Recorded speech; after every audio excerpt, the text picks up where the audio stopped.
tenang saja kalau Bapak Ibu tidak sengaja nginjek, nendang, melangkahi. Tenang saja Bapak Ibu tidak mungkin kesurupan, Bapak Ibu nggih. Jadi jangan sampai takut, terutama apalagi nanti Bapak Ibu ke pura tanah lot. Bapak Ibu jalan kanan kiri di jalanan itu banyak sekali nanti di depan-depan warung itu, sesajen itu. Oh iya, kalau bisa ya dihindari gitu ya kan, nggak enak juga nginjak di depan orangnya. Tapi kalau nggak sengaja tenang saja Ibu Rome, tak mungkin kesurupan. Karena Bapak Ibu orang Hindu Bali, kami kalau bersembahyang itu apa-apa ada simbolisnya. Ini mohon maaf sedikit nyerempet ke agama Bapak Ibu nggih. Nah biar Bapak Ibu nanti nggak takut, maksud saya bukan mengira itu untuk makhluk halus, bukan. Nah, sama seperti Bapak Ibu tadi pagi sebelum sarapan kan berdoa dulu, ya Tuhan terima kasih atas kesehatan, kebahagiaan, rezeki, makanan hari ini. Kita izin untuk makan agar bisa beraktivitas. Kita sama orang Hindu Bali, kita juga melakukan hal yang sama, namun bedanya ada simbolisnya. Sesajen yang Bapak Ibu lihat kanan kiri itu namanya adalah canang. Janur ada bunganya. Nah, dia lalu canang ini bisa dibilang sarananya. Nah, nanti di atasnya akan kita taruh makanan yang akan kita makan, Bapak Ibu. Jadi misalnya nih, tadi pagi saya masak nasi, lauknya jagung, sayurnya mie gitu ya. Waduh, orang Indonesia tuh. Ya, pokoknya tidak mengerti. mengerti. Bisakah Anda mengatakannya lagi dengan cara lain? siapa yang bicara ini?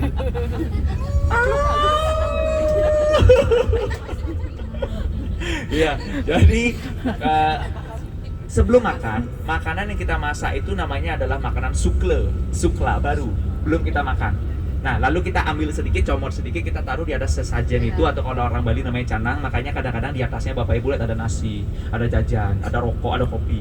Nah, itu kita haturkan sebagai rasa terima kasih kami atas makanan hari ini, rezeki hari ini, dan minta izin sebelum makan dan beraktivitas. Karena apapun yang kita punya hari ini, kami percaya itu adalah anugerah dari Tuhan Yang Maha Esa. Betul Bapak Ibu? Betul. Bapak Samuel luar biasa ya. Ya. Nah, itu diaturkan sebagai rasa terima kasih kami, dan kami minta izin sebelum beraktivitas dan makan. Baru setelah itu kita makan, Bapak Ibu. Jadi bisa dikatakan bahwa sesajen itu bukan untuk makhluk halus, itu adalah rasa terima kasih kami berdoa, tapi dengan simbolisnya. Jadi bukan untuk dewa semut, itu bukan untuk makhluk halus, bukan. Apalagi nanti Bapak Ibu di tanah lot ngelihat ada pohon besar, terutama beringin, kadang-kadang isi kain. Iya, dililit kain Ibu ya. Mempercantik bisa juga. Kadang-kadang kalau yang ekstrim bilang ada penunggunya. Ya, tapi jangan berpikir pohonnya kedinginan Bapak Ibu nggih. Nah, jadi kenapa orang Hindu Bali atau orang Bali pada umumnya ada pohon-pohon besar yang dikasih kain Bapak Ibu? Karena ini kami memiliki kepercayaan yang namanya adalah Tattwa Masi. Tattwa Masi itu berbunyi, saya adalah Anda adalah mereka adalah kita, dan kita adalah saya.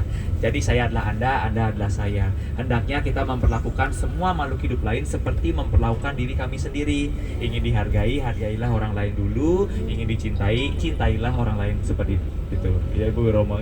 Nah, akhirnya sebagai simbolis ada pohon-pohon besar. Itu kami berikan kain layaknya manusia, mereka juga makhluk hidup, dan sebagai rasa terima kasih kami karena diberikan kehidupan berupa oksigen. Itu adalah cikal bakal kenapa beberapa pohon, tidak semuanya, pohonnya banyak nggak isi Bu ya, tapi hanya beberapa biasanya yang besar-besar sebagai simbolis. Nah, jadi bukan karena penunggu. Tapi kalau Bapak Ibu nanti di tanah lot iseng gitu ya, ada pohon besar isi kain, Bapak Ibu nanya sama dagang, kemungkinan 90% orang akan menjawab, "Iya Bu, ada penunggunya." Ya. Biar cepet, biar nggak direkam, iya, nggak memperpanjang, dan juga banyak memang yang tidak mempelajari filosofi di dalamnya dan bagaimana menceritakannya secara logis. Nah, tidak dirusak, bener banget itu, tidak dikencingin di sana. Biar takut. Biar takut. Sama seperti bantal zaman dulu saya Bu ya, kalau duduin bantal dibilang pantat saya bisulan, bayangkan. Karena nggak sopan. Iya nggak sopan, luar biasa Bu Anita jegek meketek-ketek. Bener, alasannya nggak sopan karena pakai kepala. Nah, cuma biar cepat, kadang-kadang awas bisulan. Nah, kelamaan biar nggak panjang-panjang Ibu ya. Sama seperti pohon ini. Kalau sampai pohon isi penunggunya ngeri Bu. Ini kita lewatin daerah sentral parkir tadi, dulu ada pohon beringin besar berusia ratusan tahun, ada angin kenceng tumbang. Masuk Bali Pos Ibu. Pohon beringin berusia ratusan tahun tumbang menyebabkan 3 km kemacetan. Gitu aja. Coba ada penunggunya. Pohon beringin berusia ratusan tahun di kain hitam putih, tumbang menyebabkan 3 km kemacetan, 5 kuntilanak mati, 3 lainnya luka-luka. Nah, kalau itu baru ada penunggunya Ibu nggih. Jadi bisa dipastikan bahwa tidak ada penunggu. Jadi jangan takut seperti itu. Tapi jangan artinya, oh coba nih yang dikatakan sama beli kade, oh kencing di sana buang sampah dia benar, jangan ya. Jangan ya, Dek ya. Jangan. Nah, itu sedikit sharing saja Bapak Ibu biar tidak takut. Nah, Bapak Ibu, saya izin sekarang akan dongeng tempat wisata yang kita kunjungi. Pagi ini namanya adalah Daya Tarik Pura Tanah Lot. Kabar gembira untuk mas-mas, bapak-bapak, kakak-kakak, mbak-mbak, mbok-mbok, beli-beli yang saat ini sedang mencari jodoh. Terutama di Bali.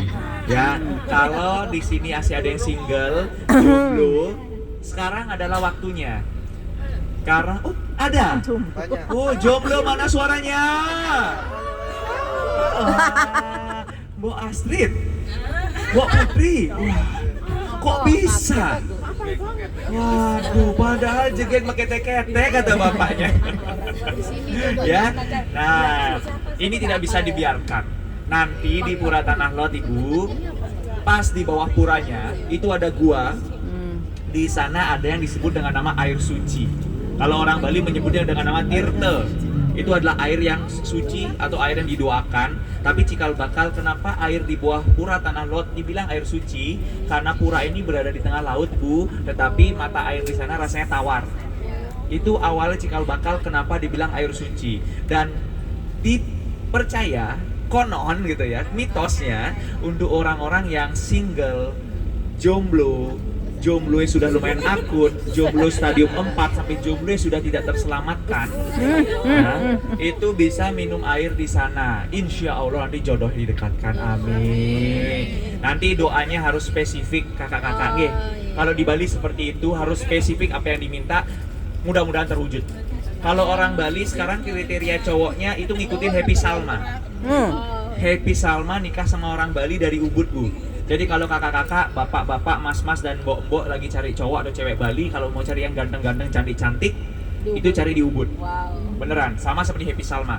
Setelah Happy Salma nikah sama orang Bali dari Ubud, orang-orang Bali yang dulunya ditanya, "Dek, kriteria cowokmu kayak gimana?" "Oh, nggak muluk-muluk beli, yang penting tinggi putih dokter." Nah, dulu gitu. Ya. Sekarang nggak muluk-muluk beli, yang penting tinggi keren orang Pegadaian.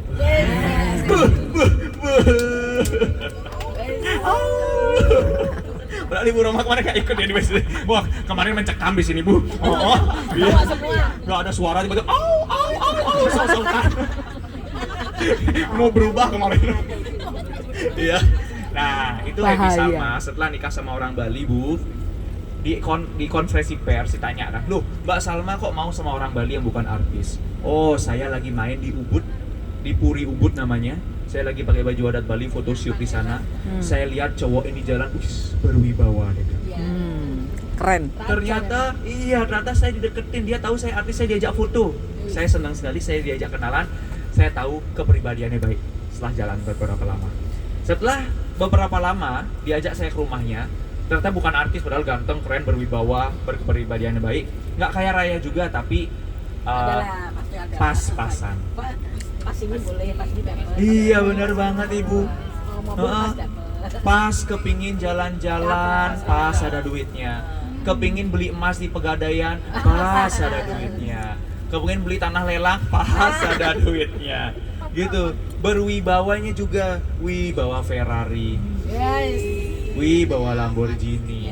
Minimal bawa Royal Enfield katanya. Motor. Bukan Scoopy ya. Bukanlah. Keren juga. Berkepribadian yang baik. Ya, punya villa pribadi, jet pribadi, kapal pesiar pribadi, minimal ada rumah pribadi katanya.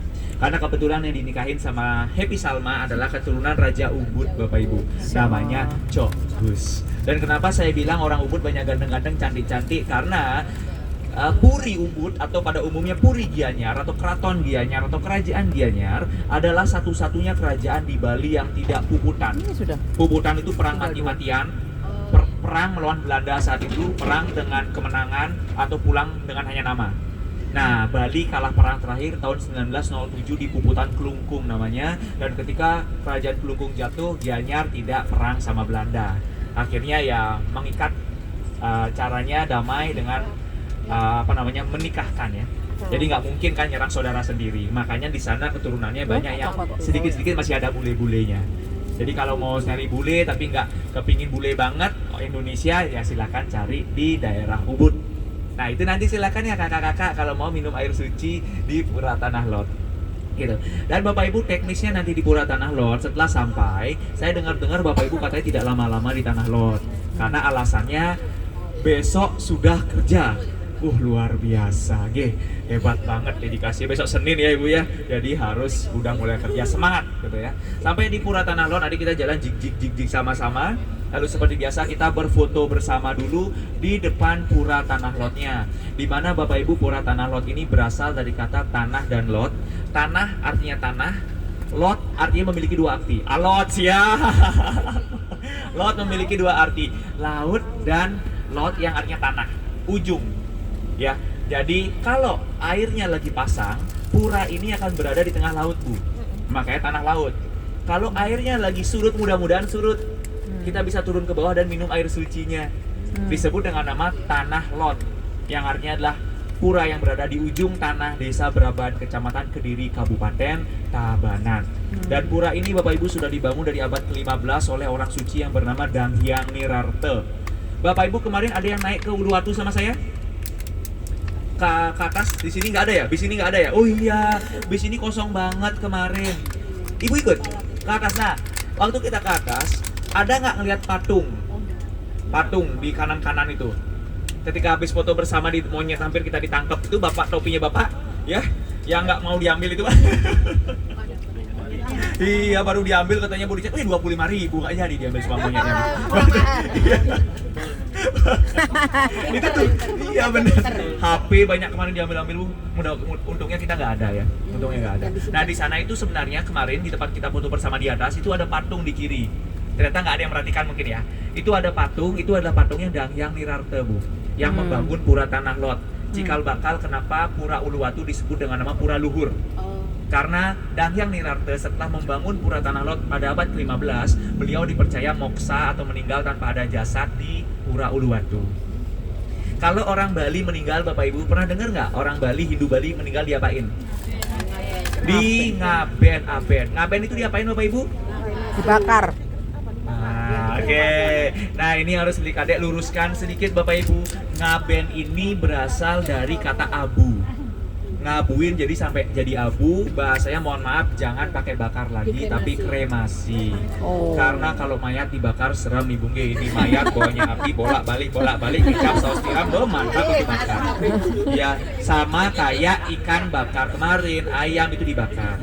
Tapi kalau mayat Bapak Ibu di aben itu sampai jadi abu, bahasanya bukan bakar lagi tapi kremasi. Nah, orang Hindu Bali, kenapa ini mohon maaf boleh Bu ya saya cerita sedikit ya, mohon maaf ya. Orang Bali itu, Hindu Bali, kita meninggal dikremasi. Alasannya dulunya karena kami percaya, sampai sekarang pun ya, kami percaya unsur tubuh kami itu berasal dari alam itu. Jadi ketika kami meninggal secara wajar, kami akan diaben dengan harapan agar unsur-unsur tubuh kami kembali ke alam lebih cepat. Yang ke udara, ke tanah. Makanya setelah ngaben ada abunya, itu biasanya akan ada upacara ngelarung di laut. Jadi kembali ke air, seperti itu. Cuma ada term and conditionnya, meninggal secara wajar. Jadi artinya tidak semua orang Hindu Bali meninggal langsung diaben. Pada umumnya ada dua kriteria orang meninggal tidak diaben. Kriteria macam Indonesian Idol nih. Pertama salah pati, kedua ulah pati. Salah pati contoh ada lampu merah diterobos ketabrak meninggal, itu salah pati atau kelalaian diri. Kedua adalah ulah pati. Ulah pati contoh I cannot live without you. Bunuh Aku diri. ora iso hidup tanpa kowe. Gitu kan. Iya, minum baygon, gantung diri di pohon tomat. Iya, meninggal pohon tomatnya tapi Bu ya, kecabut sampai akar-akarnya. Nah, mohon maaf orang yang meninggal dengan cara ulah pati terutama Bapak Ibu pada umumnya di Bali tidak akan diaben, akan dikubur dulu. Karena kan tadi kenapa kita melakukan ngaben? Karena kami percaya unsur tubuh kami kembali ke alam lebih cepat.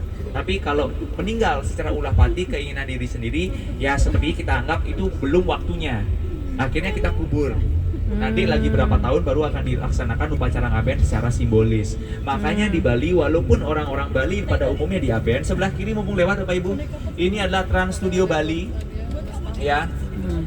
Orang Bali sama Jawa Timur sekarang kalau ke Bandung nggak perlu ke Trans Studio lagi karena di Bali sudah ada Trans Studio Bali. Ini sebelah kiri. Nah, roller coaster di atas itu adalah roller coaster yang nggak pernah ada yang main. Ya, ada nggak yang main sekarang? Kayaknya nggak ada ya. Nggak ada pernah ada yang main Bu kecuali lagi promosi itu.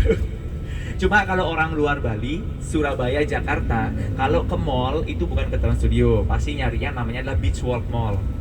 Mall di pinggir pantai yang estetik open space itu karena pertama katanya Zara di sana yang paling lengkap, paling bagus, paling lengkap Bu Zaranya. Lalu di sana ada sepatu-sepatu yang terkenal itu namanya Onitsuka Tiger yang baru buka juga tahun lalu. Dulu kan orang Bali ke Singapura gitu nyari, baru bilang aduh maaf ya.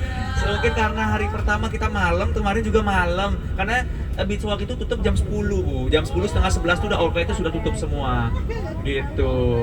Lalu di sana kalau Bapak Ibu punya anak-anak kecil kepingin beli coklat-coklat premium untuk orang-orang super penting, di sana ada yang namanya Candylicious.